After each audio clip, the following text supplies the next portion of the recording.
It's time for our chief guest message, special guest message.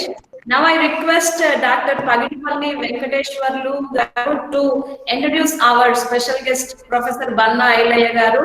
Banna Ailaya garu ఇంతకు ముందు విన్నాను నేను మా రీడర్స్ క్లబ్ వార్షికోత్సవానికి వచ్చి చాలా చక్కగా చెప్పారు. అప్పుడు నేను చాలా ఇన్స్పైర్ అయ్యాను, మళ్ళీ ఖచ్చితంగా వినాలి అనుకున్నాను.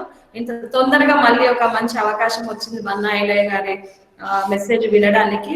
Now I request Pagidipalli Venkateshwarlu garu to introduce our special guest Banna Ailaya garu. Okay madam, thank you. అందరికీ నమస్కారం. పెద్దలు మరియు నాతోటి మిత్రులందరికీ నమస్కారం. ఇన్నాళ్ళు మాకున్న భాష కన్నీళ్లు, ఇంతకాలం మాకు వచ్చిన మాటలు ఆకలి. ఇప్పటిదాకా మేము నేర్చుకున్నది వినయంగా, వంగిపోయిన తలను దించటం. ఇప్పుడు మా మాట ఆత్మగౌరవం, ఇప్పుడు మా బాట విముక్తి. మా పెట్టుబడికి విశ్రాంతి లేదు. 2 చేతులు 2 కాళ్ళు 2 దినాల ఉపవాసాల గంజినీళ్లు, నిర్విరామ శ్రమ గీతంతో ప్రతి దళితుడు పుక్కిట పట్టిన నిప్పు కణిక. వరంగల్ పట్టణంలో ఎగరేసిన దళిత జెండా బన్నా ఐలయ్య గారు. రాత్రి పగుళ్ళ నుంచి ఎదిగి వటవృక్షమై కాకతీయ విశ్వవిద్యాలయంలో నిలబడి ఎన్నో పదవులు అలంకరించి వాటికి వన్ని తెచ్చిన బహుముఖ ప్రజ్ఞశాలి బన్నా ఐలయ్య గారు. కాకతీయ విశ్వవిద్యాలయంలోనే MA PhD చదివి అక్కడే ఆచార్యులుగా పనిచేస్తూ ప్రస్తుతము PG కాలేజీకి ప్రిన్సిపల్ పనిచేస్తున్నారు. వీరు రహస్య చిత్రం, నిప్పు కణిక కవితలను ప్రచురించారు. సుమారు 14 విమర్శా గ్రంథాలు రాశారు.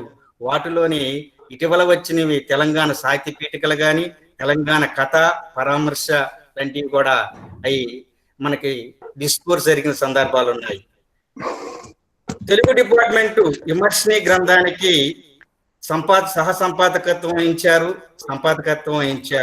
అలాగే సత్కృతి, తర్వాత మందార గ్రంథము, తెలంగాణ కాలరేఖలకి సంపాదకత్వం వహించారు.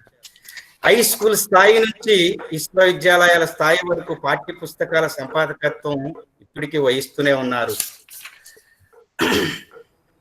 ఎన్నో పదవులు అలంకరిస్తూ పరిపాలన పరమైన డీన్ ఫ్యాకల్టీ గాను, ప్రిన్సిపాల్ గాను, తెలుగు శాఖ అధ్యక్షులు గాను, బోర్డ్ ఆఫ్ మెంబర్ గాను, వివిధ విశ్వవిద్యాలయం చైర్మన్ బోర్డ్ ఆఫ్ స్టడీస్ గా శాతవాహన, ఆంధ్ర విశ్వవిద్యాలయం, ఉస్మానియా విశ్వవిద్యాలయం లాంటి యూనివర్సిటీల్లోని చైర్మన్ బోర్డ్ ఆఫ్ స్టడీస్ గా పనిచేశారు. సుమారు బన్నా ఐలయ్య గారికి 30 పురస్కారాలు వచ్చాయంటే అతీవ శక్తి కాదు. అలాగే ఆయన గారి గురించి ప్రత్యేకంగా చెప్పాలి అంటే, సెంట్రల్ యూనివర్సిటీ హైదరాబాద్ లో కృష్ణ అనే విద్యార్థి కవిత్వంపై పరిశోధన చేసి ఎంఫిల్ డిగ్రీ పొందారు.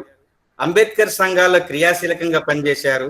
సామాజిక సేవా కార్యక్రమాల్లో క్రియాశీలకంగా పాల్గొనడం, వివిధ సాహిత్య సంస్థల్లో సత్సంబంధాలు కొనసాగించడం, వివిధ సాహిత్య పురస్కారాల ఎంపికలో సభ్యులు, తెలంగాణ రాష్ట్ర సాధన ఉద్యమంలో క్రియాశీలకంగా పాల్గొనటం బన్నా ఐలయ్య గారి యొక్క ప్రత్యేకత. ఈ అవకాశం ఇచ్చిన మీ అందరికీ ధన్యవాదాలు. Thank you very much.